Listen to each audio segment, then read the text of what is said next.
You need to get to the root cause. And the root cause is eating too much food, too many drinks that are acidic. So you need to eat alkaline food, which is vegan and alkaline, not acidic. Continue watching to find out more. Welcome to our program, Jezewski, Vegan Wellness is in Our Hands, Part 1 of 2. Today, it is our privilege to feature excerpts from our interview with Jezewski. He has been a registered homeopath and live-in nutrition practitioner for almost 30 years and treated hundreds of people. This gentleman from the UK is a specialist in living nutrition, alkaline health, chronic disease, weight loss, longevity, and mental and emotional health.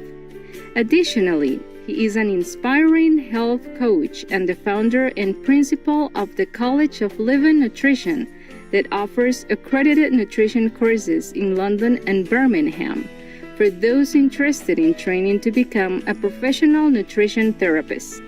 The institution puts on seminars and residential longevity health retreats as well.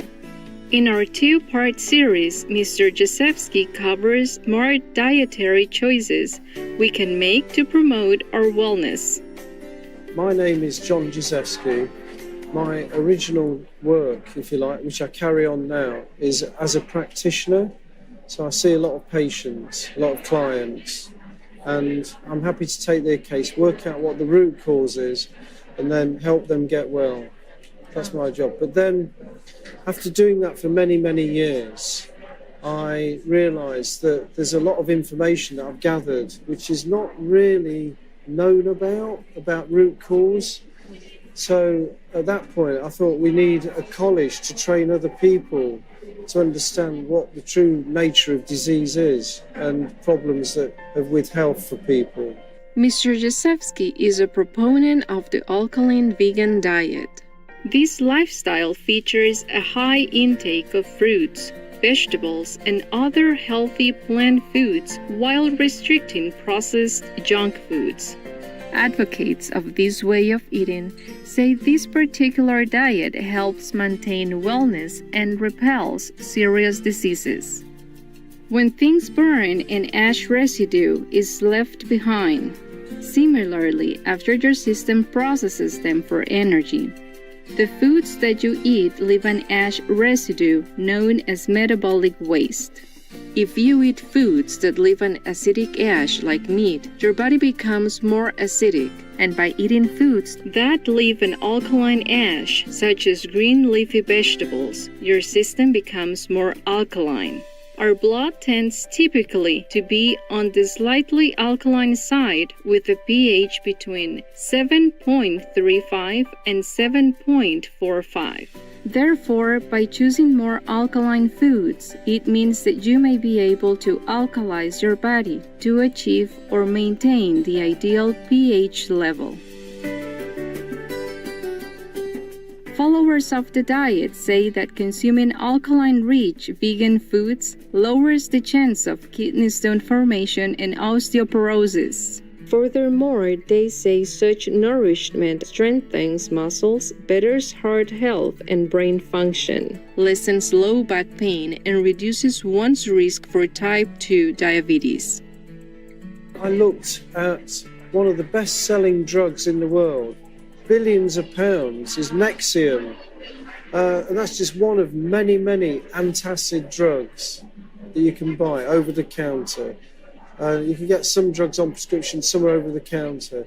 So there is a big problem with people becoming too acidic, and then they resort to taking antacids. But again, you need to get to the root cause.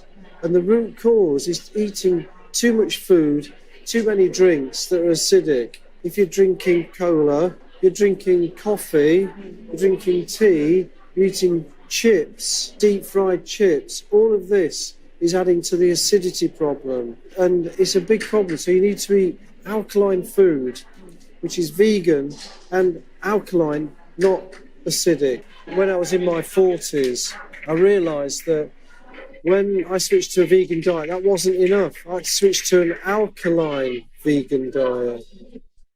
And when I did that, it resurrected my football games. So I had a frozen shoulder, that improved. My stretching improved dramatically, and it resurrected my football career. So I could play football, and now still, like many years later, I'm still the top scorer in the team. It's becoming more and more important to become vegan. That was the realisation that I had probably about 20 years ago when I switched to an alkaline diet. I try and pick people to switch to a no-wheat vegan diet. Yeah, a no-sugar vegan diet. An alkaline vegan diet is free of dairy. Mr. Jezewski discussed the myth that cow's milk is good for bones and offered tips on bettering bone health. I have not seen any evidence to support that cow's milk will build bones. And so, if anything, it builds up bad calcium, as I call it. It's not good. People can't assimilate it properly. And obviously, it's got other issues with the cow's milk. Has got many issues, not just with the calcium problem. The key thing for bones is silica, and many plants have silica. So you've got horsetail, which is like a herb.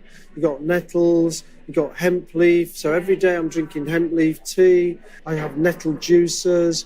Anything with silica in, and you combine that with magnesium.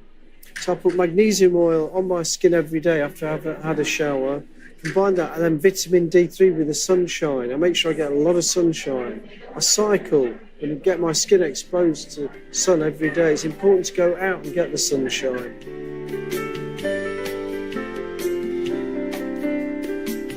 What supplements does Mr. Jezewski recommend for optimum health? He covered the vitamin B12 and iodine requirements of vegans. If you're a vegan, then the things to be watchful for is B12. So vitamin B12.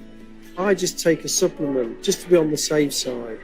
So it's a mega food, it's pure, it's deactivated yeast. I take that, and then I've got B12. And if you are a vegan and you fall low in B12, that's not good. You need to make sure you're getting enough.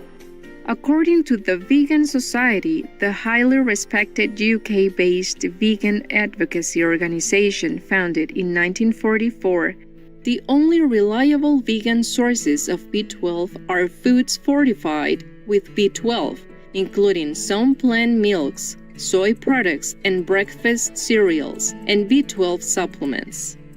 Most vegans consume enough B12 to avoid anemia and nervous system damage, but many do not get enough to minimize the potential risk of heart disease or pregnancy complications.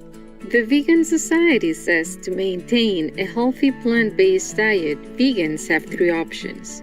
Eat fortified foods 2 or 3 times a day to get at least 3 micrograms of B12, or take 1 B12 supplement daily providing at least 10 micrograms, or take a weekly B12 supplement providing at least 2,000 micrograms.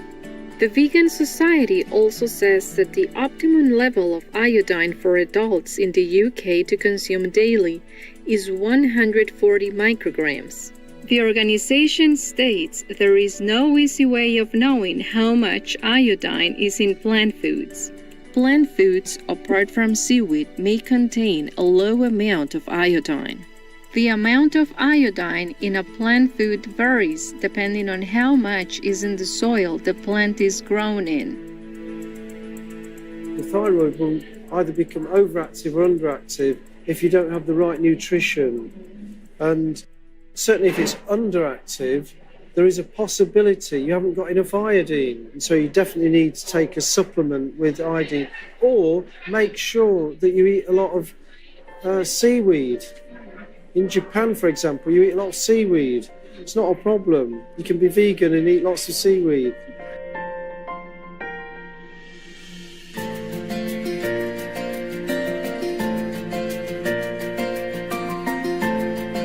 We are grateful to John Jezewski for the helpful insights he has shared with us. Please join us next Saturday, September 26, for John Jezewski Vegan, Wellness is in Our Hands, Part 2 of 2. For more information on John Jezewski and the College of Living Nutrition, please visit college-living-nutrition.co.uk. Thank you, wise and peaceful viewers, for your company today for our program.